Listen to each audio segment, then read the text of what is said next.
Welcome to What the F is Going On in Latin America and the Caribbean, a popular resistance broadcast of hot news out of the region. In partnership with Black Alliance for Peace Haiti Americas team, CODEPINK, Common Frontiers, Council on Hemispheric Affairs, Friends of Latin America, InterReligious Task Force on Central America, Massachusetts Peace Action, and Task Force on the Americas, we broadcast Thursdays at 4:30 p.m. Pacific, 7:30 p.m. Eastern, right here on YouTube Live, including channels for CODEPINK, The Convo Couch, and Popular Resistance. Post-broadcast recordings can be found at Apple Podcasts, Spotify, Telegram, radindiemedia.com, and now under podcasts at popularresistance.org. Today's episode, Guatemalan Political Crisis. June 25 elections are set as critics slam disqualifications. So everyone, I'm really pleased we have someone from whose family is from Guatemala and who works in the Guatemalan solidarity movement. I want to introduce you to Frank with the Network in Solidarity with the People of Guatemala. NISGUA, many of you may be familiar with, NISGUA. And we're going to talk about what is unfolding in Guatemala regarding this year's presidential elections. It's a really important story, and I'm so happy that Frank has time for us today to put the spotlight on Guatemala. I know for some of you, we do not talk about Guatemala enough, so I'm very thankful, Frank, for this time with you. And we're going to give all of you some historical context and then talk about how the election process is unfolding for the June 25 elections. But before I have you meet Frank, let me give just a little background for all of you. So campaigning for the presidential elections began last month for Guatemala's general elections, with political messaging filling the streets, local broadcasts, and social media. But less than 3 months before the June 25 vote, concerns are mounting among national and international observers over the integrity of the process. At least 30 political parties are set to contest the upcoming elections, with more than 22,000 candidates registered to run for the presidency, Congress, regional parliament, and councils across the country. But Guatemala's Supreme Electoral Tribunal, which governs elections, has blocked several opposition candidates from running on quote-unquote dubious grounds. So we're going to talk about these upcoming elections, but I want you to meet Frank. And he has a fabulous presentation he's going to share with all of you so that we all get a better understanding of the political context that has created some of the issues involved with the June 25 elections. So welcome, Frank. Thank you, Terry. It's really great to be here. I really appreciate it. I'm so glad you had time for us today. This is such an important subject, and you have such great information to share with us. Perfect. Thank you. So should I take it away? Yes, please. Go right ahead. Floor is yours. Thank you. So, the first thing I'll say is NISGUA, just to give a little context also of the work we do, we're a 40+ year solidarity organization in the United States.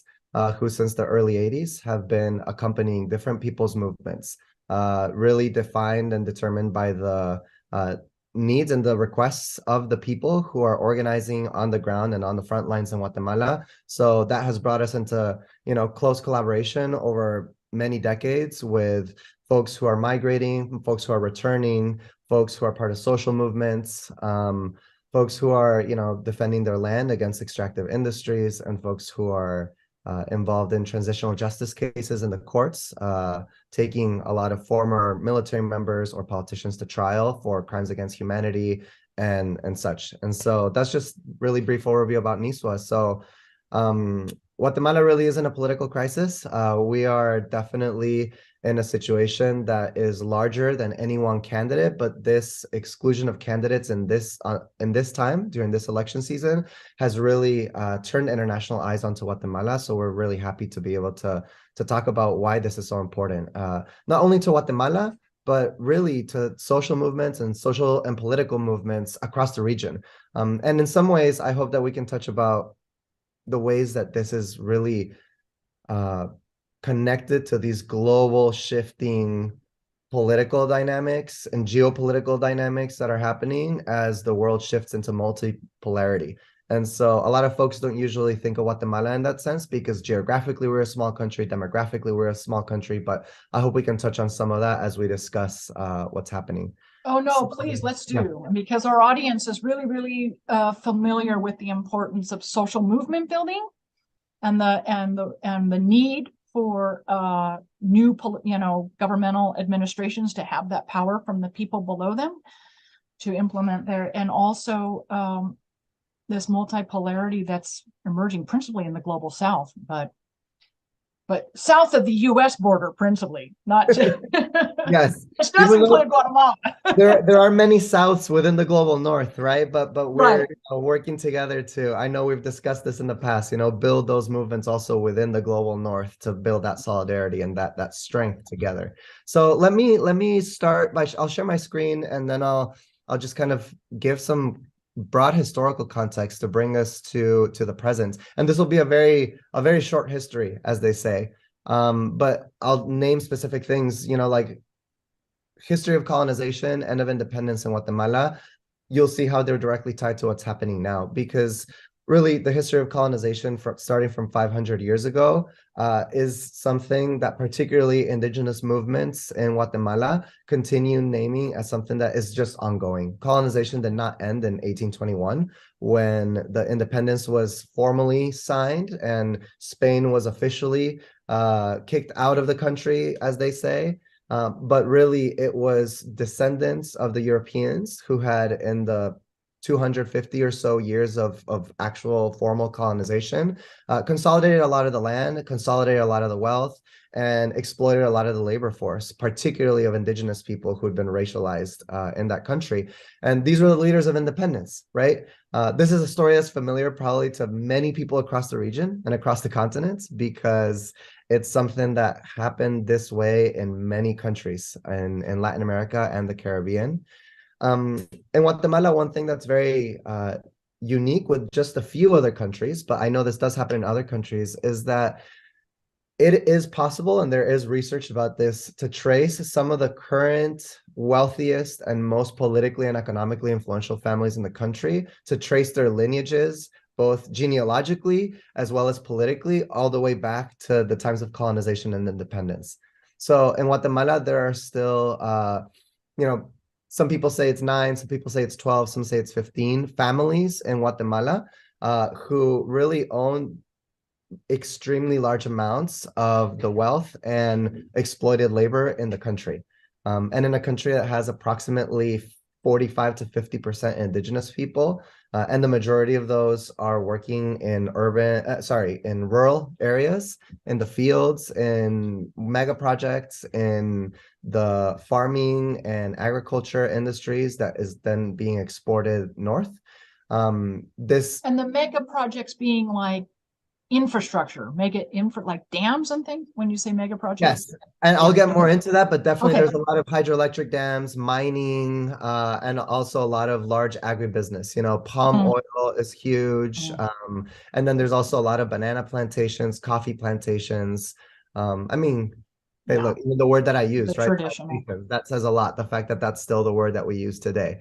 I think it adds to the point of indigenous movements who say we're still living an ongoing colonial process.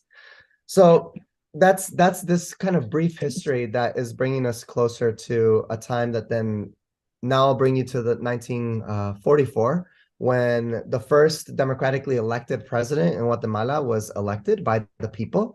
Many folks probably on your program have heard his name, Jacobo Arbenz Guzman. He was a leader who was talking about redistributing unused land that was privately owned. He was talking about paying companies back fairly for redistributing this unused land to the people. And yet in 1944 to 1954, the context of the region and the globe was getting hotter and hotter and hotter. And one of the biggest companies that was having their land and threatened was the United Fruit Company. today known as Chiquita. May all eat banana, Chiquita, if you're in the United States. This company had board members who had direct family ties to the CIA. And so you can see in this picture down in the middle, you can see one of the Dulles brothers with President Eisenhower, who are the people in the CIA and obviously in the presidency, who then helped coordinate a coup against Jacobo Arbenz, who, the coup was happily supported by the economic elites and political elites in Guatemala, who were having their interests threatened by land redistribution programs, widespread social, programs that were actually promoting health, education, housing, and a lot of the basic needs that would really make for a strong democratic society that is protecting human rights of the people. But again, like I said, the globe was heating up in the moment. The narrative that was constructed by the CIA, by the State Departments, and by all the different, interests in Guatemala was that this was a communist takeover, that this was the USSR, getting involved in Guatemala.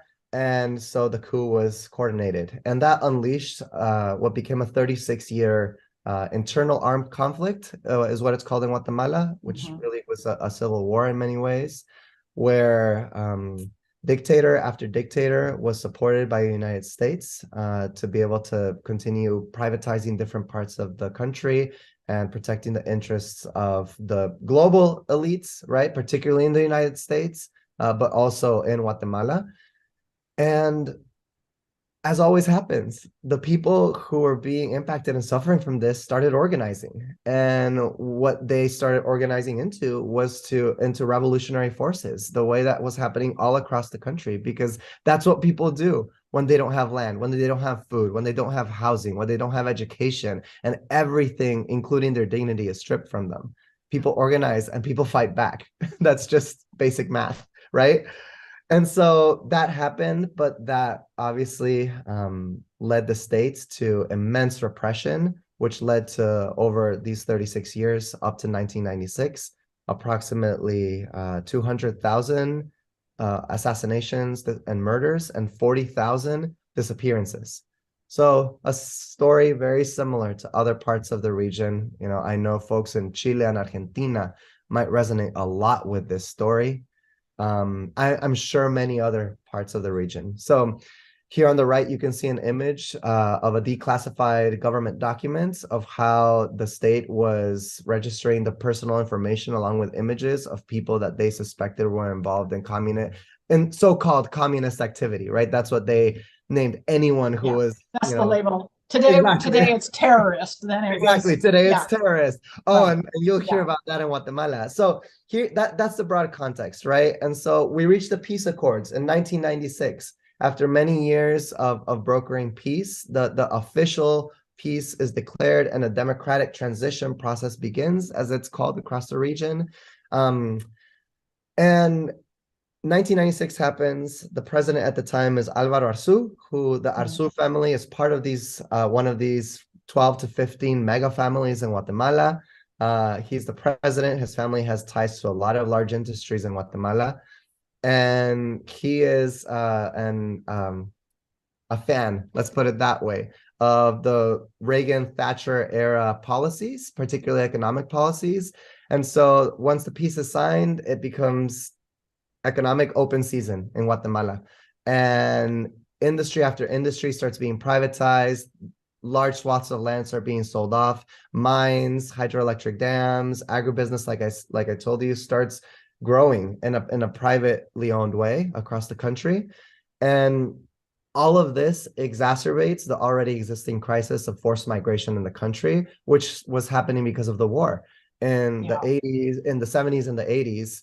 But then people start having their land stolen. People are trying to return at times from the United States or Mexico to their land. And there are documented stories of families who literally return to their land just to find that it has been sold and that they're told that they can't resettle where they had lived before that and their family had lived for generations, because now it's owned by a company. And so they have to find somewhere else to live. And as people would try and settle, they would be displaced by police. They would be displaced again by the military. Now in the name of, private enterprise, of private ownership, and of development.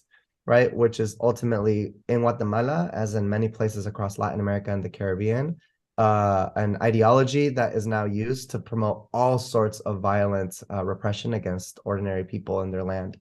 And so forced migration continues to this day. But here's the thing. This has also led, in this post-1996 era, to two major fronts of struggle in Guatemala. Transitional justice and territorial defense.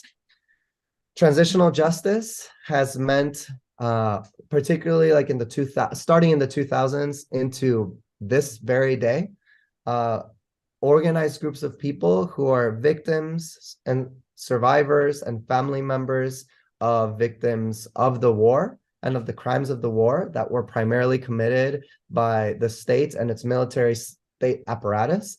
The victims and the survivors are taking them to trial, and they're actually like organizing themselves to find justice. And I wanted to share a quote of one of NISGUA's partners in Guatemala, which is the Association for Justice and Reconciliation. This is an organization of dozens of indigenous communities across Guatemala who have organized in order to take folks to trial, including former dictator Rios Montt, who in the early 80s was the president of Guatemala. And in his dictatorship of about a year and a half, he committed some of the worst crimes against humanity. And 2 weeks from now, we will be remembering the 10-year anniversary of his conviction for genocide in the Guatemalan courts. It's a conviction that we could talk another time, the way that it was overturned because of the pressure of the economic elites. But the fact of the matter is, all the people in Guatemala who know that there was genocide were able to remember, and we remember that he was convicted within our courts. And that was a huge leap towards justice in this transitional justice phase. So the association there's a film, I can just interject please. There's a film, I think it's called 300 years, 300 años. 500 years of resistance. That might be the one you're thinking of. I could be. Yeah, I'm thinking 300, but maybe it's and it focuses on, in part, on the Rios Montt trial. Yes, okay. It does. I believe it's 500 años. I believe it's Skylight Productions. And I don't know if they currently have it for free, but I know for a fact that Skylight Productions is releasing a few clips of the time they were there in Guatemala 10 years ago right now, because we're at the 10-year anniversary. On May 13th is the 10-year anniversary of his sentence and his conviction for genocide, which is the first and only time in the region where a former dictator has been convicted in the internal courts of a country for genocide. And so it was a huge win. And the Association for Justice and Reconciliation led, along with many other organizations from human rights, indigenous, they led this process. And right now I have a quote here that I wanted to share from them that they asked that we share out loud here at WTF, which was they say this conflict, the official conflict of war and military, repression from the 80s has left us. But they said, but that pain will never go away nor fully heal if there is no justice, no democracy, and no space for us to claim our rights. And so that's what they continue trying to do. And so that's one of these major fronts of struggle right now. Then territorial defense is another one, which is very similar to the entire region. I know that CODEPINK and WTF and many others have had partnerships with folks in different regions who are doing defense of land, defense of water against extractive industries. And so that is something that is happening all across this region, right? And in Guatemala, there are there are dozens of companies that are trying to get their permits signed to start mining projects. Many of them are actually in operation, but many of them are also shut down right now because of different struggles. Like, for example, the Escobal mine, which is owned by Pan American Silver, which is a Canadian US-based multinational. They are actually currently shut down because of a peaceful resistance that the people have led against them. And they have maintained a 24-hour resistance blockade that has made it impossible for the mine to operate because the mine had completely started to displace the people, was, blowing up pieces of land that are sacred to the people. And so this is another major front of struggle, right? And then the third one has been particularly over the last 10 years, and this is really going to start bringing me close to the conversation about the presidential candidates, is the struggle against corruption. And so this has been led primarily by a lot of prosecutors and judges who have acted independently, meaning that they haven't let themselves be bullied around by some of the people with links to the crimes of the last century, or by the current politicians who are connected to criminal and corrupt networks. And so some of these judges and prosecutors have been willing to hear the cases, to allow some of these military members to be taken to trial. And some of the prosecutors have actually dared to take them to trial and expose the truth and the facts about the matter. What has happened, and this is where I'll go to the next point, is extreme repression. And over the last, particularly 6 years, an increased co-optation of the state. Because last decade, the UN actually, after a lot of organizing and lobbying by many human rights organizations, the UN started a commission against impunity, is what it was called, CICIG, Comisión Internacional contra la Impunidad, which, supported by the UN, was looking to uncover a lot of these criminal corruption networks, to really just weed out a lot of it, to strengthen the states, to strengthen rule of law and democracy and human rights at a state level. And what happened was the previous president, Jimmy Morales, he supported, right, by a wide network of folks on the right, including CACIF, which is the largest business coalition in Guatemala, with many of these wealthy families. They managed to expel CICIG through a lot of political and legal pressure. And after that moment, basically the dominoes started to fall. And from Jimmy Morales to this new president, Alejandro Yamatei, there have been a lot of instances where each branch of the state has been co-opted, which is bringing us, again, even closer to what's happening today. So just to name a few examples, the judicial branch had the attorney general removed, who was someone who had been actually allowing these cases to be open and taken to court against former war criminals, against corrupt criminal networks. The attorney general was replaced by this president, and the current attorney general, Consuelo Porras, has been accused of corruption both within Guatemala, but has also been placed on the Engels list by the State Department of the US for her ties to corrupt networks. Then a lot of these... And he's prohibiting further investigation of these other... Yes. Yeah. He's prohibiting further investigation. And one of the things that he is doing and the previous president has done is something very interesting, which I think is the left should pay attention to, because this could be a tactic that right-wing movements adopt more and more across the region, which is they have taken the historical language of the left about non-interference, where the left has generally said, in an anti-imperialist stance, said the United States should not interfere in the affairs of the country, right? Because it's a violation of sovereignty. That's what, we still say that to this day when the US tries to coup Venezuela or coup Bolivia, right? And now... Or Peru. or Peru, thank you. Yes, thank you. And now the right in Guatemala, all the way from the presidency, all the way down to Facebook groups and everything in between, the right in Guatemala is saying the US is trying to interfere in our sovereignty and they're violating our sovereignty. And so anytime a delegation for human rights comes, anytime a delegation of Congress people comes, the right in Guatemala is saying this is a violation of our sovereignty. Anytime a statement from the State Department is made, or anytime a bill is introduced in Congress by allied politicians in the US, this is foreign interference. This is something that is violating the sovereignty of the nation. And who is allowing them in? It's the human rights groups and the indigenous people in Guatemala. Oh, it's like a complete spin. Complete spin. And so we need to crack down on them, right? And so we need to pay attention to this across the region, because this could really, really spiral out of control if people pick up on it across the region. And I think the left needs to be ready, and we need to think preventatively and not in a reactionary way. What will happen if this is the narrative that starts being spun in countries with even more influence in the region. Because Guatemala has some in Central America, but Guatemala is not Colombia, Guatemala is not Argentina, Guatemala is not Brazil, or Mexico.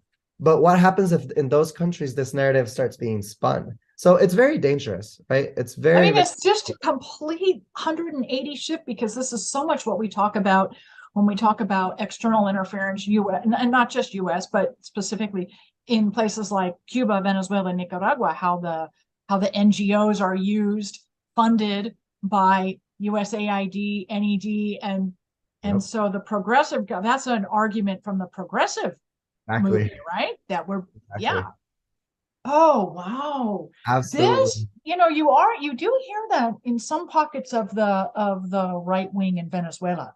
Oh, interesting. Yeah, what you're saying about, I think, I don't know how widespread that narrative is across, Latin America and the Caribbean, but wow, but Guatemala, if it's starting in Guatemala, that's a pretty significant country for the right wing to start this narrative. Yeah. Wow. And you mentioned NGOs, right? And how we noticed that NGOs often operate with USAID or other large, institutions from, an imperialist sectors, and they collude in order to repress human rights and social movements and political movements, right? It's interesting that you say that, because that's a smooth transition into the co-optation of the legislative branch, where Congress in Guatemala has recently passed a law called the NGO law. At least that's what it's popularly known as, the NGO law, which basically it's saying that it is through human rights NGOs. This is how they argued it publicly in the public narrative. It's through human rights NGOs that they say the US or Europe are funding, some of these extremist people who are out to basically undo and destroy the integrity of the nation, right? And so there's a national... The right-wing integrity of the nation. Right, exactly. The right-wing integrity of the nation. Quote unquote. The interests of the wealthy and the political power of these groups. And so this law is actually going to be, if it's implemented, it hasn't been implemented yet, but it's proposing to create a department, a ministerio, a ministry within the government that would demand, for example, for NGOs to be audited or expect them to be audited to make sure that there's no foreign funding coming in. It would then have ultimate power to be able to disband NGOs that are suspected of being funded by foreign interests, right? So it's this by center left foreign interests. Exactly. Yeah. So it's just a complete spin. It's almost ingenious when you think about it. It's heinous, but it's ingenious in a way, isn't it? Politically. Exactly right. Oh, wow. So there's this total co-optation. And then finally these para-state kind of like organizations that are doing a lot of the narrative work around this in Guatemala. One of the largest ones, at least in influence, is called the Foundation Against Terrorism, La Fundación contra el Terrorismo. And one of the founders... I told you terrorism was the new... Exactly. I come back to it. I told you I look back. It's called the Foundation Against Terrorism. It's officially an NGO itself, and they have two main things that they do, at least in my understanding, right, is that one is in the legal front. They bring a lot of bogus charges against people such as these independent judges, prosecutors, and now also against lawyers who have been supporting indigenous social movements in order to really intimidate and harass and interrupt the work that they're doing. Because while the lawyer of a social movement is having to, take a step back from their immediate work because they're being charged of abuse of authority with absolutely no evidence, but these corrupt networks are supporting each other to extend the date of their hearings, to hold them on extremely high bails. It just disrupts, right? It disrupts what's happening. And so they just continue bringing these bogus charges. And by the time that it's that lawfare tool. It's lawfare. through Yeah, and that through. lawfare tool. And Yeah. so they're using lawfare, and they're using it at the grassroots, you could say, and they're using it at the top roots, right? They're going against independent judges, they're going against the lawyers of social movements. And then the second pillar of what they're doing is what in Guatemala is known as net centers. I actually don't know if that's a word that's known in other parts of the region, but net centers, as in like the internet, and they're Oh, okay. centers where basically they hire, just ordinary people off the street who need a minimum wage job. And they say, here's a minimum salary, sit in this room and just go on Facebook and spread either disinformation or outright harassment and slander against specific targeted people from the left or who are just independently working to be able to give an ear and give a hearing and a fair hearing to some of these trials. So And they're so trolls. they're trolls, organized trolls at a Yeah. large scale. And so Wow. they're obviously going against a lot of the people who are on the right. And so it's just this complicated situation that that's where we come into this very moment where a lot of what I just described in these last 5 minutes has to do, happened last year and a few years before that, but it happened a lot last year.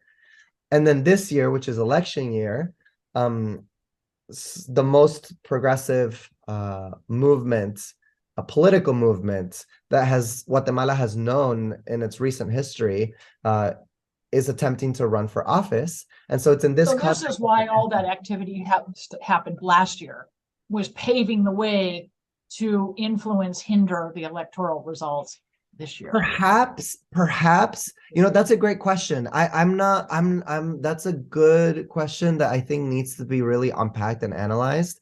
I think that there's, I would say that there's perhaps a broad coalition of right-wing forces that have their connections to criminal and corrupt networks who are seeing threats from every angle and they're trying to shut it down wherever they see it. And obviously, one of the biggest threats often tends to be a political movement that has a large social backing, a large social movement behind it. But a lot of these, judges, a lot of these prosecutors, even a lot of other social movements in Guatemala haven't necessarily outright come out to say that they are part of the movement of liberation for the peoples, which is the one that's being repressed right now. And I'll pass the slide so we can start discussing that.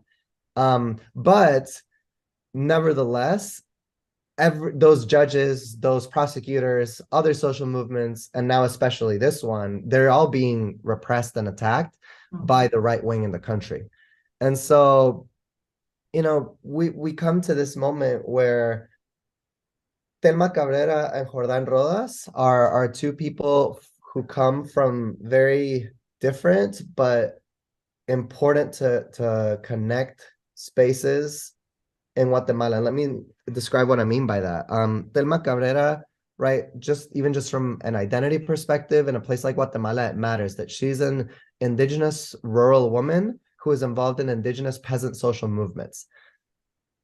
With the history of colonization and racism in Guatemala, where the ruling elites of the country and most of the urban population often see indigenous women simply as, the people who clean your clothes, the people who, sell food on the streets. The fact that this woman has garnered so much support and is actually being noticed at a national and now international level, that's something that's important.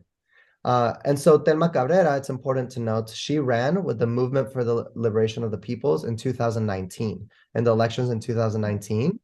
And out of 20 plus political parties that were going for office, she and her party, they came in fourth, actually tied with third, with 10% of the votes across the country. The current president, Yamatei, in that same first round, he only came in with 14% of the votes. That's wild. And she is not the first indigenous woman to run for office, but no one has ever come close to that amount of popular support. So that was in 2019.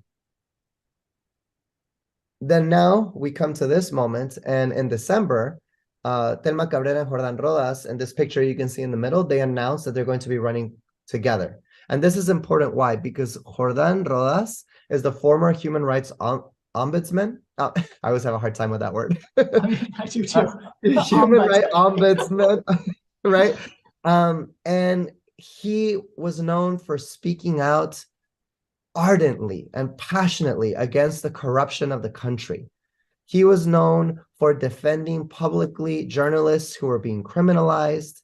He was known for standing alongside people who were being politically harassed and exiled from the country, which, mind you, I didn't mention this, about 20 plus judges and prosecutors are in exile in Washington right now because they had to leave because of the political harassment in the country. And Jordan Rodas was speaking out for them. And now he is someone who is from an urban context. He is someone who is mestizo, which in Guatemala means someone who is, more racially white, might have some European descent, might have some indigenous descent, but it's not really known. And he's a man. And so even just in terms of identity, he's bringing, and in terms of experience, she's coming from a social movement background with peasant indigenous people, and she's a woman. He's coming from a more institutional but human rights background. He's a man and he's from an urban area. These two poles that have always been put in an opposition in the region, right? We know how difficult it is to organize urban, labor, and peasant rural in this region. Even just the visual of this, it shook the country. And so this is a background to who they are, but now also it's very important to name that the Movement for the Liberation of the Peoples, the MLP, they aren't just an independent political party that got formed. They are the political arm of the social movement CODECA, which is the committee for the, I'm thinking of it in Spanish, sorry, but the committee. That's okay, say it in Spanish. El Comité de Desarrollo Campesino, the Committee for Development, for Peasant Development, or Farm Worker Development. Rural Development, yeah, you could translate it in different ways, which is a social movement which has been growing in the country. It's existed for decades. They've achieved significant reforms in rural areas in the region. And so they created this as a political arm. So, they're taking lessons from the region, right? They're taking lessons from other countries like Bolivia or Ecuador, or, just to name two. There are many more, right? That movement building, it's everything. And so they have a base important and threatening, I believe, because Guatemala has a recent history, at least the last 30 years, of very fragmented left, right? Broadly speaking, of the left. And that has to do with the intense repression during the time of the war that I spoke of earlier, right? There were 200,000 people assassinated. Many of those were part of the social movements, part of the revolutionary fronts. And then since then, people have been a lot either on survival mode or trying kind of on a defensive mode, trying to now protect themselves from this criminalization, this political harassment that I was also speaking about. So it's been difficult to move from kind of the local defensive posture of trying to protect yourself from political harassment or from an extractive industry or, whatever else it is, to really start coordinating something that can put you on the offensive. And so I think CODECA and MLP, many analysts and from both social movements and kind of from the outside are having this general agreement that it has to do with this unity that they're starting to construct. Because you and I were talking before we went live that this unity is the byproduct of generations of recovery from the internal conflict, because that internal conflict, I mean, who do you trust? You think you have a loyal family member, neighbor, whatever. Yeah. And so, this is something in more recent years, but there's had to be some level of societal recovery of trust amongst citizens to work together, because that's a real, and we were saying earlier that, that still hasn't happened in Chile after their dictatorship. It's still really hard for people, to trust each other. And that's a very good and interesting point, because Guatemala does experience that as well. That lack of trust in each other. It's difficult to trust each other because of what you said exactly. And I'm not going to lie to you, right? That's still something that is hard to this day, right? And like I said, with the net censors, there's so much disinformation, there's so much lying. And so it takes a lot of really people-to-people contact to build relationships, because that is the true foundation of any transformative movement, right? Like we know that. And so the reality is in Guatemala, this has been one of the most organized, large-scale public-facing movements, but there are many others that are also trying to kind of coordinate. But because of the same things that I described earlier with the co-optation of the state and the intense criminalization, it's difficult to coordinate different folks because we are always on the defensive. Right. And so, that's part of what the Network in Solidarity with the People of Guatemala tries to do with the wide networks, is just find ways to introduce and connect, and so that folks can, on the front lines in Guatemala, can really be able to build common vision, common purpose, common strategy.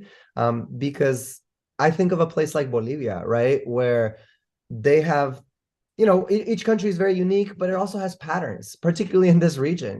They have a history of neoliberalism, of their nation being sold out to the highest bidder. They have a history of indigenous people organizing in kind of local pockets of struggle. But then you see in the 90s into the 2000s, when the MAS was elected and came into power, that they started shifting from kind of a local defensive posture into a more organized kind of national offensive posture. And just to give credit where credit is due, because this is not my original idea. This was Alvaro Garcia Linera, the vice president of Evo Morales, who gave this analysis of how they came to power.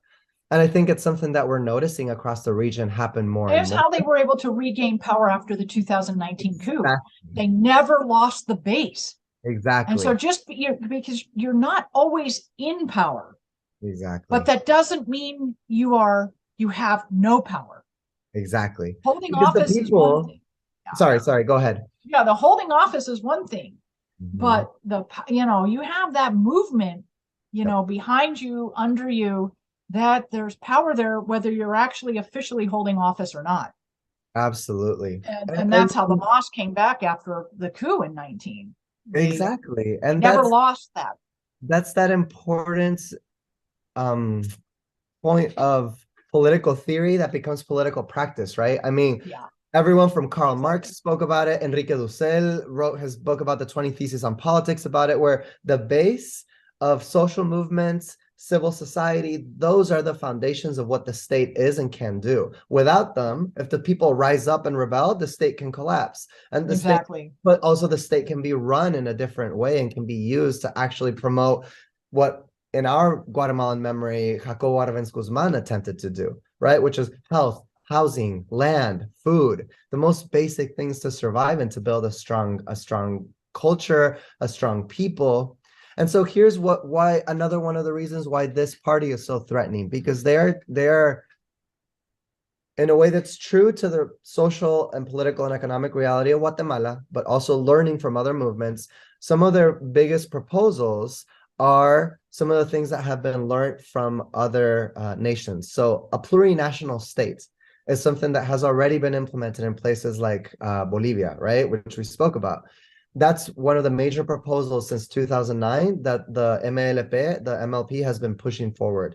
They have also named that they want to create a popular constitutional assembly to rewrite the constitution, right? Something that so many countries in the region have done, and that has been essential to be able to almost restart, in a way that can actually make room and make space for the people's dignity to actually be able to politically and economically be expressed, right?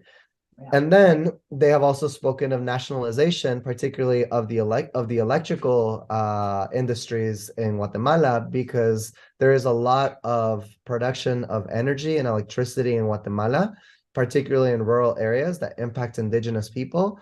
But all of that energy and electricity, it's to export elsewhere. It's to export to Mexico, to Colombia, to the United States, the elites in those countries, right?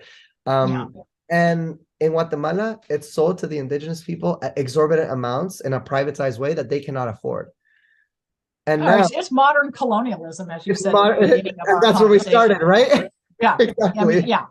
It's just, It's the Modern same. It's form. the same model that's been used for 500 years. It's just modern tools and modern technology, but it's the same Exactly. model. Yeah, Exactly. with the same families. With the same families. And Yeah. so in January, when Thelma Cabrera and Jordan Rodas, go to the Supreme Electoral Tribunal, which within Guatemala, it's the institution responsible for basically approving if you can run. They're supposed to ensure that you're not, a convicted criminal, that you don't, basically you just that the That you Constitution, qualify. nothing is unconstitutional, that you qualify constitutionally. Exactly. Um, they reject the inscription of Jordan Rodas and Thelma Cabrera and of their party. And the argument that they use is that there is an anomaly, right? Really broad word, an anomaly in the paperwork.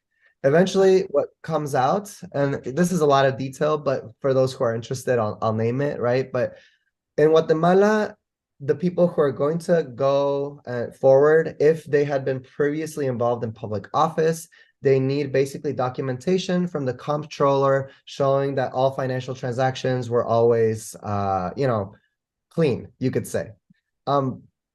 The Supreme Electoral Tribunal has said that that document from Jordan Rodas has an anomaly, but they have not specifically addressed what it is, and he hasn't been convicted of anything. This is just a statement that has been publicly made, and it has been their excuse to be able to say that there's an anomaly and therefore they can't run for the presidency and the So vice. he doesn't know what it is, so he has no possibility of correcting it. What he's doing is he's showing the paperwork, and he's going around the world. Really, him and Thelma Cabrera have been in Belgium and Spain and the United States. They've gone all around, with the International Commission of Human Rights. They attempted to meet with the OAS. They, just all these different international bodies to try and say there's nothing wrong, right? But it's a similar tactic to what I described earlier that the Foundation Against Terrorism does, with bogus charges that disrupt enough to delay processes and movements, and then by the time things get resolved, it's too late, right? So if his case will get resolved on June 26th. Exactly. That's exactly what I was going to say. I have a strong suspicion that June 26th, they'll be like, actually, nothing was wrong. Our bad, and it's almost, it's like a circus. It really feels like a circus. It's just these absurd things that are happening. And these are, organizations globally now have been recognizing that it's almost a level of absurdity that has been unseen in many parts of the region and the world, and that says a lot, right? Because we've seen a lot of surrealism in our country, in our continent. But what they're doing right now, Thelma Cabrera and Jordan Rodas, is they've gone to the OAS, like I said, International Court of Human Rights. You saw those news articles earlier trying to speak to any, medium that will listen to them to really like raise the conscience of the globe about the interconnections, about what's happening in Guatemala. And then internally in Guatemala, they've gone now to the Supreme Court, which denied their appeal to be inscribed as candidates because the Supreme Court also is accused of having many ties to the corrupt networks. And now they've gone to the Constitutional Court, which is the final court. And if they say no and they deny it, that's it. They will not be able to run for the presidency and vice presidency. And today is their hearing, actually. Oh, wow. Oh, they are going to present their case today. I'll be honest with you. People don't have high hopes. I think at this point, and this is, just my personal opinion, I think that part of what may be part of their strategy, I think, is use this as a moment to politically kind of like both educate people on what's happening in Guatemala, mobilize, create connections, create networks to strengthen the movement, even if it's a big setback. But we all know this isn't the end. Right. Every movement who has actually won something significant in history has shown that what it takes to actually win is to learn from your defeats. And so that's my personal take. I hope that's what they're doing. I think that's what they're doing. But I Well, also one hope of the that he things, stood up just for the. listening to you describe this, I mean, one of the things I didn't realize they'd been to so many different countries. I knew they'd been in the United States, but one of the things, for me personally, having served as an international election observer, one of the things they're very clearly doing is casting doubt on the credibility of the electoral process in Yes, Guatemala. That's yes. huge. I mean, that's a big. Absolutely, absolutely, and that's a great point because there have been also organizations in Guatemala. Another one that NISGUA works with is the Center for Action for Human Rights, Center for Legal Action for Human Rights, CALDH, and they have expressed that I have a quote here from them directly that they said the fraud is marked from the moment that they do not allow MLP to participate. Yeah. And then they go on, and I'll explain some of this. And they unconstitutionally allow Suri Rios to participate. Suri Rios is currently it's this woman here. She is currently in many of the polls in the country. She is the leading candidate. She is the daughter of the man in the previous slide who was convicted for genocide in 2013. She is the daughter, that Rios, Efraín Rios Montt, Suri Rios. She has been a congresswoman for a long time, extreme right, socially, pro-life, politically, pro-military, and all the suspicion, and I mean, the people know all the ties to criminal networks and political corruption. She is leading a lot of the polls. But the reason that this quote from the Center of Legal Action for Human Rights is relevant is it's unconstitutional that Suri Rios was inscribed and others like the MLP were not.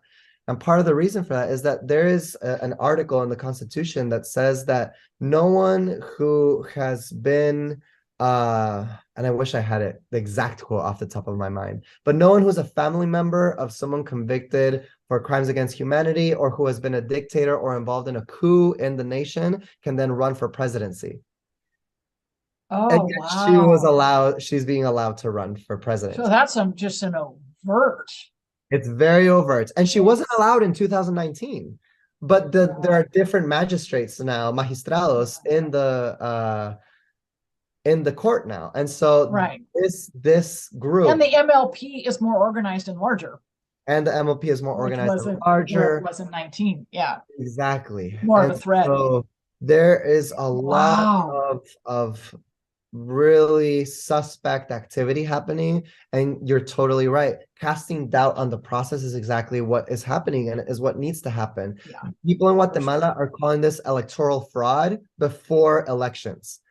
And so I've had conversations with people who are close to the situation, which I won't name, but people who have said, what you mentioned electoral observation, right? They have said we need electoral observation now, and I was just going to ask you about that. We need to expand our understanding of what that means. It can't be go and count the votes. It needs to be things like sending journalists right now to Guatemala to document what's happening. It needs to be meeting with the actual social movements, human rights observers, with the judges who have been exiled. All these people I just named this last hour who are part of this network of people who have been criminalized and harassed by the extreme right, because those are the voices of people who are actually trying to turn the tide in the country and who are having the metaphorical gun turned on them, right?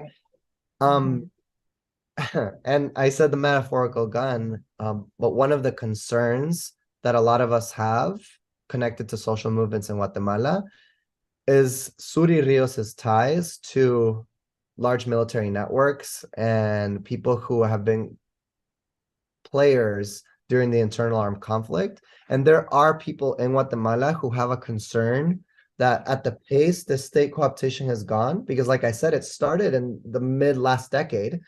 And it's been increasing, that if she's in power, some people are concerned that, and this is graphic imagery, but I heard this from a specific person on the ground who said, we're worried that heads are going to start falling. Yeah, literally. Literally. And we hope that is not the case, and we will work tooth and nail to make sure that is not the case, but it is a possibility. Let's put it that way. And so what does that mean for the future, right? Let me say the glass half empty, and then I'll say the glass half full, right? To end on the positive note. But the glass half empty, you can see one of these images here. It's continued migration, continued instability for ordinary people who literally, it's by the hundreds of thousands. We've all seen the news.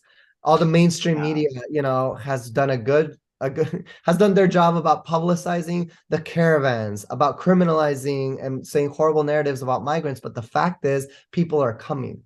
And people are coming because they're fleeing a security threat. They're fleeing as well as lack of economic opportunity and climate change, but it's the security threat. And all of these things we've just spoken about this last hour, it's all the root causes of migration. Right. And so, when we hear Biden and Harris talk about the root causes of migration, this and that, and their proposals are, to invite more foreign investment to the country and such, and security training and security training and more financing for the Guatemalan military to strengthen the rule of law. All that does is be turned against the people and lead to more migration. And so, I do want to do a shout out and a plug to the America's Policy Forum, which is happening this weekend, which is actually going to have a panel on unearthing the real root causes of forced migration. One of our comrades from CISPES, like the Committee in Solidarity with the People of El Salvador, she's going to be part of that panel along with some other incredible people, because this is Yesenia. Yesenia, yes. Yesenia, and our audience will recognize Yesenia. She's been a guest several times on this program. That's awesome. And she's incredible, and our organization, she knows her stuff. She does know her stuff. Yeah. And we've partnered together in the past, our organizations, to start really creating conscious that all these things we're talking about, these are the real root causes of forced migration, right? And that is not going to get any better, right? So that's one consequence. The other one, right, glass half empty right now, is still the falling of heads. That's a potential. Yeah. The other one is the potential closure of any NGO or social movement that has a connection to an NGO that is suspected of foreign financing, suspected by the right-wing controlled state, right? These are all things that will continue happening. And obviously, more foreign investment will be invited, not of any good kind. More private investment. Exactly. Private foreign investment owned by some of the largest capitalist multinationals, which will continue increasing the precarity and the poverty of people, leading to them have to migrate. So it just leads to more and more instability in the region. Now I want to say something, glass half full, because I do embrace the tradition of radical optimism of folks like Che Guevara, like Franz Fanon, like the Zapatistas, like, Berta Cáceres, we're regional, comrades from the beyond and in the present. And they all knew that, we need to continue organizing. And I know that sounds so simple, but we need to expand our circles of organizing. And I'll say this because I know a lot of folks listen to your program. It's within NISGUA, we've been talking, how do we continue expanding the circle to include and make it more accessible for people to join social movements? Because I think, in the US, like in Guatemala, we've had that challenge of really coordinating with each other, of really building, larger fronts of struggle. And so it's really important to build these larger progressive international, right? There's even an organization now called the Progressive International that is doing an outstanding work of starting to coordinate at a global level, right? And so what in Guatemala, folks want to do that. I know in other regions, folks want to do that. So we'll see right now what happens, because the world is shifting. And let me say one last thing that I wanted to say earlier, and it just passed me, that's important to understand from a global geopolitical perspective.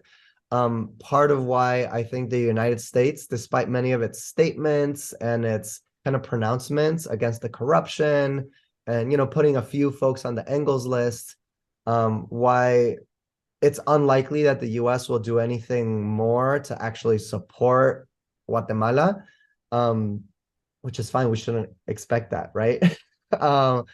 But it's because the US has a strong interest in maintaining Guatemala on its side as it loses its footing in the region. Guatemala just hosted the Taiwanese president about last month, actually. One of the few remaining countries that recognizes Taiwan. Yeah. About 12 countries, I believe, in the Yeah. world. And, Guatemala Out of still 192.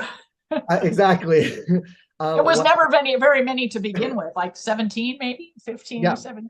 Yeah. yeah, so that's Guatemala does that. It's the Then Juan Guaido type thing. the Juan Guaido type thing, exactly. Guatemala was the first country to follow the US in moving its embassy to Jerusalem when Donald Trump did Oh, that. yeah, I Jimmy remember. Morales, the Yeah. previous president, was the first one to jump on it and say, we're doing that too. And Guatemala moved their embassy to Jerusalem. That's a different day's conversation. The Right. really close ties between Guatemala and Israel. And then the third is And the that's like generations, that tie. I mean, because I know when I was there in the 80s, we saw a lot of Israeli manufactured military equipment. Yep. And to this day, what probably I'm not sure it's the first or second largest private security firm in Guatemala, which some of the wealthiest families use for their bodyguards, is an Israeli firm. Um, so Elbit. Is it Elbit? Golan. Of Ah, course. Yeah. Golan, Golan, yeah. Yeah. Of So in course. Guatemala, you'll see Yeah. Golan signs everywhere in the Yeah. wealthy neighborhoods, everywhere. And the third geopolitical thing that the Guatemalan president has done is he traveled to Ukraine. He has no real geopolitical, like weight when it comes to Ukraine, but he still keeps the US happy. And so he's played his cards in this way to, okay, the US is making statements against the corruption, but really the US at the end of the day is happy that he traveled to Ukraine, hosted the Taiwanese president, and has his embassy in Israel. And so I don't need to talk to the WTF, audience We all about know what that means. what that means. So Unlike Lula saying, no, we're not going to donate our Russian military equipment to Ukraine and replace it with US equipment. We don't want to spend our money on that. We want to spend it on our people. Exactly. So that's just an important, analysis to consider when we think about what the future looks like for Guatemala and, the US and the region. And it's something that people in Guatemala are concerned about. It's something that really even international audiences are concerned about. Anyone who is part of a social movement, of a progressive political movement, of human rights work, even more broadly, and institutionally, just that those general spaces are very concerned about this electoral fraud that's happening in Guatemala and what that might mean for all of us. Yeah. Wow. This has been extremely informative, Frank. It's and very powerful. With the elections and, you mentioning that, and I think most of us who have served as election observers, you go in on election day and you can verify, are the polling centers set up correctly? Do people have equal access under the law to vote? Are the machines being audited correctly? And, when the polls are closed, is that all being made? But like you said, that's election day. That's just the technical validation of election day. But the election itself is the results, who can participate, what the campaign, that's all happening now. So the context of election day is being created now. And that is, I totally agree with you. That is what has to be investigated and witnessed, is how, what is happening today to set up the actual context of June 25th. Yes, exactly. And that's the first round. It's expected that both Suri Rios and another candidate named Sandra Torres, she's in name, she's from the center left, but in practice, it's seen that she's just kind of used more populist narrative to gain support, but is tied also to criminal networks, corrupt networks. And so we're in a difficult situation because they're both expected to go to the second round, which is in August. And we'll see from there, because if Suri Rios, with both of them, there would be problems, but if Suri Rios is in power, I think more people are more concerned about that, at least in the circles that are on the left, right? And that are connected to human rights action. So that's where we are. I am curious to see if, some of these political movements in Guatemala, I don't know if they are in communication with organizations like CELAC, with some of the leftist political parties. I know that those are conversations that are had on your program. So I think there's a lot of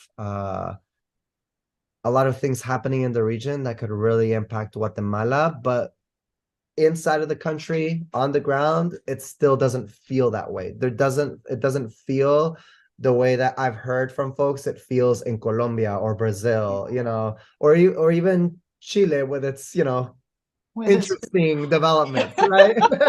this mix of Yeah, but we're not here to talk about Chile. yeah Yeah. yeah.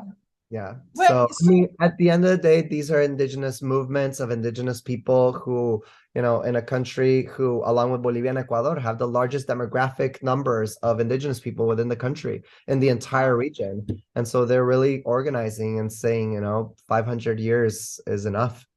We're not going to do another 500 years. yeah, So, nor should they. Yeah, there's no reason. That Mhm. whole, create that the whole goal of creating a plurinational nation. Mhm. That word alone, in and of itself, is extraordinarily threatening.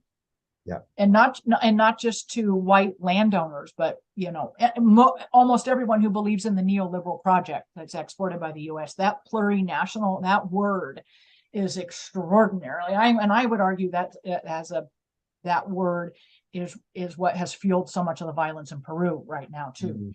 Their desire to Wow. create a plurinational state, and Which that's the political arm, right, of the broader philosophy of right. certain buen vivir, right? Good living. Yes. I wish I knew how to pronounce it in their different indigenous languages because I've heard it and it's beautiful how it like slips off the tongue. But that buen vivir, right, which is finding harmony and balance across communities at a social level, economic, and with the earth, distribution of resources, and with the earth, with a real relation to the earth that doesn't see it as a means of profit and of so-called development, which really is only an excuse for funneling resources into the pockets of a tiny few, right? And so that project of Buen Vivir, I think that there lies the seed, and this is a personal opinion, that there lies the seed of something similar to what that October Revolution in Russia was last century, and their vision and their work unleash something for the rest of the last century. I think in Buen Vivir and in the movements of indigenous people on this continent, I'll speak at least for the continent, lies a lot of what has continued developing and will continue being a guide for this region. And we can all work in alliances and in coalitions, right, across different progressive perspectives. But I think some of the most powerful philosophical roots of what will transform our society is in that philosophy of Buen Vivir and how it plays out politically, economically, and socially. So, we're here to stand in solidarity and work practically in solidarity with indigenous movements. So, I appreciate the time to have this dialogue because it's all connected, right? At the end of the day, it is. right now. It is, and you can really see it unfolding across, the hemisphere. Well, Latin America and the Caribbean. You can really, really, we had a conversation a couple weeks ago on the Monroe Doctrine with Carlos Ron from Venezuela. I heard it. Did you listen to? Yeah, I did.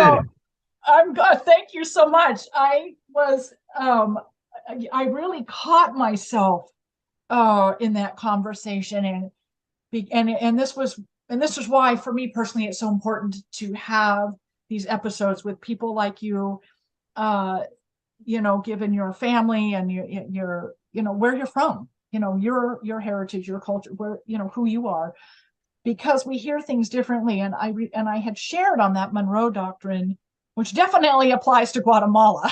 Yes.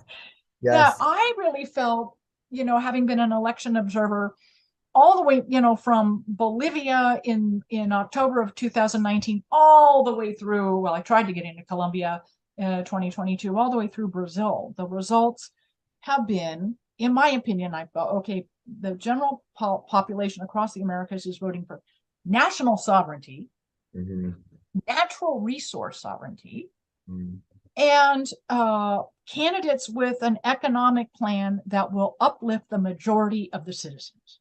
And so, to me, that's what they voted for. And we've seen these changes in government reflective, it's a spectrum, but, center left or revolutionary left. This movement, these people in the South are emancipating themselves from the Monroe Doctrine. Yes. and it's pushing up. And Yeah. so then the Venezuelans say, yes, that's true. And we have done it before. And that is when the Monroe Doctrine becomes the most violent, like with Plan Condor. And and this is where it's so important to have these conversations with those of you, from countries that have suffered this, because like, wow, here I'm thinking really optimistic and countries are emancipating themselves and it's going to push north and maybe we can emancipate ourselves in the United States with their help. I was like, yes, we've done this before. And this is when the United States gets the most violent. Yeah. I was like, boy, that was a really important thing for me to hear. And Venezuela knows it better than anyone this century. This century, I don't think, I mean, Cuba, right? Cuba knows it well also, but Venezuela has really had an uphill battle this century. And well, since Simon Bolivar. Since Simon Bolivar, yeah. He saw it. He was watching, he definitely since him. So definitely since then. I'm just thinking even since the Chavista Revolution, right, and the Bolivarian Revolution, and the constant coup attempts, the sanctions, that just endless attempts to disrupt it. And I mean, Chavez started something incredible in the region, and it continues unfolding, right? It's like I named those other ancestors a moment ago, right? Like their impact continues reverberating, and we need to continue learning from them and putting that into practice, because it is incredibly impactful. This Monroe Doctrine, in fact, we actually at NISGUA, we just wrote a report naming the Monroe Doctrine last month. Folks can find it on our websites. I'll put the link in the program notes. Yeah, that would be great. Thank you, because it was actually edited for the purposes of promoting the Burying the Monroe Doctrine America's Foreign Policy Forum, happening this Saturday. Saturday the 29th in Washington, D.C., or live on NISGUA's. There you go, live on NISGUA's YouTube and everybody else's. So, it's very important because it has been, right, that ideological foundation for 200 years to justify military intervention, which to this day, Guatemala receives, the military training with the Arkansas National Guard through Southcom's, military operations. So it's like, who would have guessed, right? The Arkansas National Guard is assigned to do training operations with the Guatemalan military, right? And all of that is organized through the U.S. Well, that's how they get around military interventionism. That's how they get around the Leahy Law, right? Exactly. Financing continues going through. Just last November, 95 vehicles were donated to the Guatemalan military by the U.S. ambassador. William Pop had a huge show with the generals and the, military grounds in Guatemala, and talking about, fighting drug trafficking, talking about fighting, all the problems of Guatemala. But really, I can tell you from dozens of both anecdotal, but there's also actual research on this, that this ends up being turned against migrants and against activists. Those are the two groups that end up being repressed and suppressed in incredibly violent ways. The drug lords are connected in networks to the people in state power right now in Guatemala. So it's just unbelievable. But like I said, the U.S. isn't going to pay attention to that, because Israel, Ukraine, Taiwan, very important to have an ally in the region when you're losing so many. Yeah, exactly. So Frank, in our closing minutes, what can we as U.S. citizens do? I mean, we definitely can come work with you at NISGUA. Is it beneficial for any of us to come as international election observers, or how can we best as activists, as an audience of activists, serve the work in Guatemala?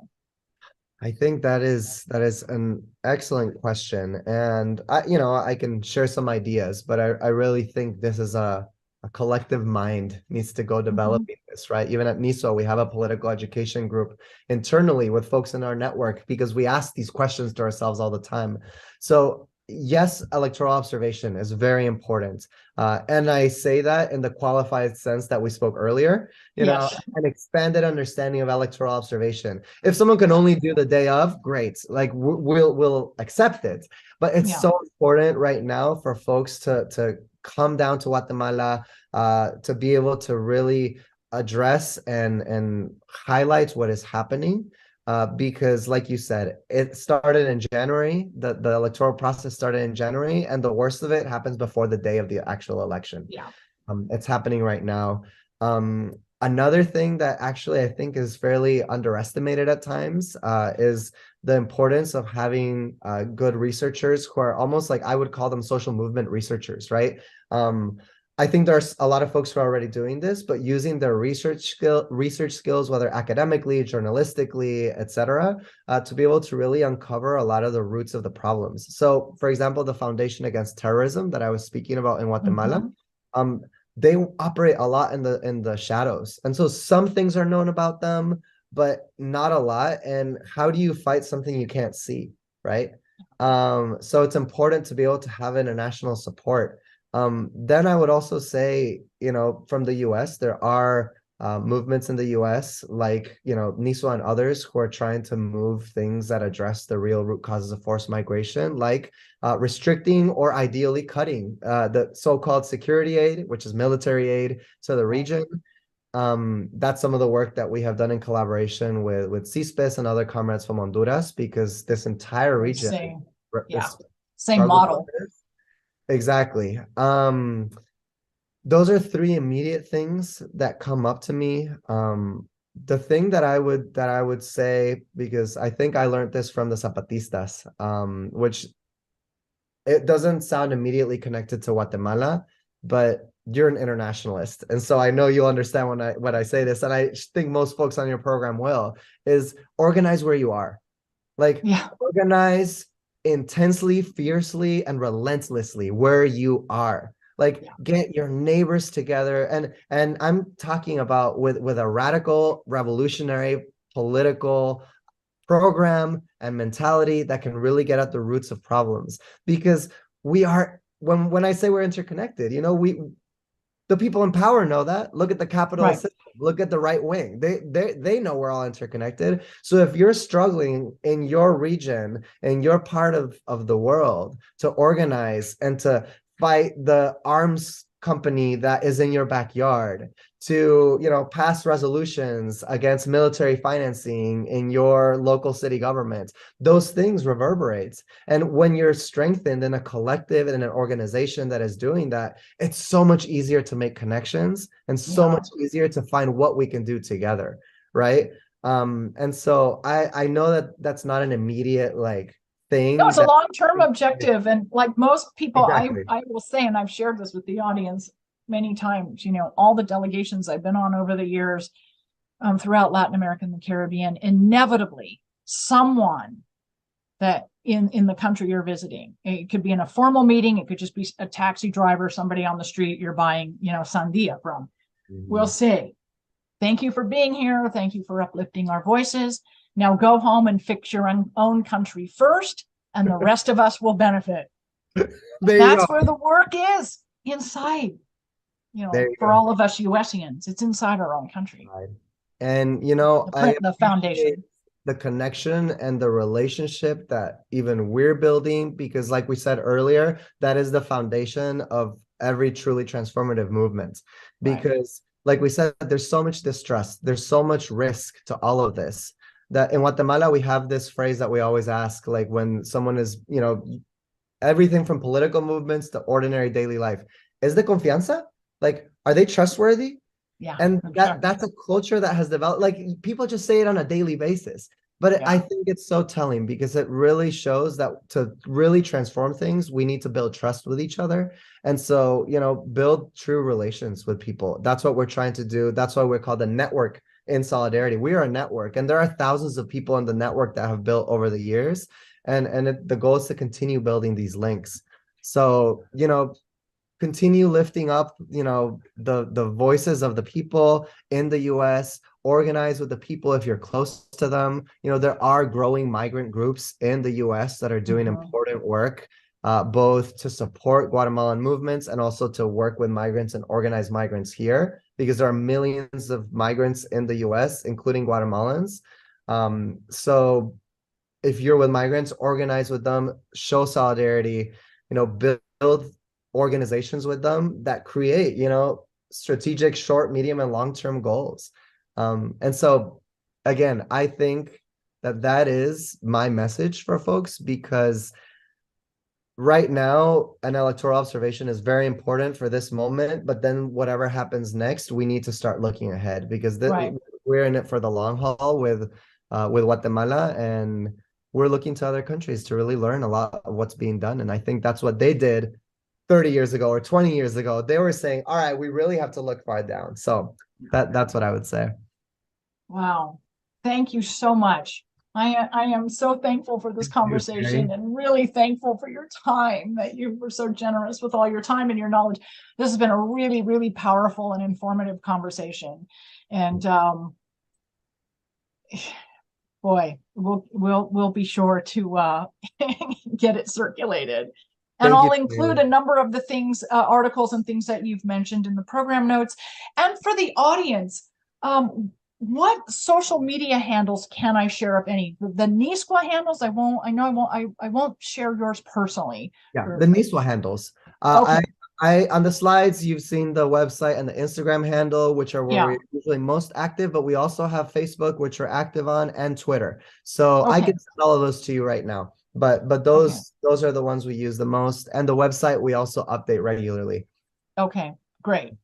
Absolutely. And if anyone wants to be personally in touch with me, they can go through you, and if that's okay with you, and I'd be happy to connect with folks to continue, talking about this and organizing in more practical ways. Okay, fabulous. And just for the audience, these questions are being, I'm asking these questions of Frank because it is a security risk. His work has some really high security risks, and so that's one of the reasons I'm so thankful he was, willing to talk to all of us today. So you can, I'll put all that contact information, my email and the NISGUA website and the social media handles for NISGUA in the program notes for the audience.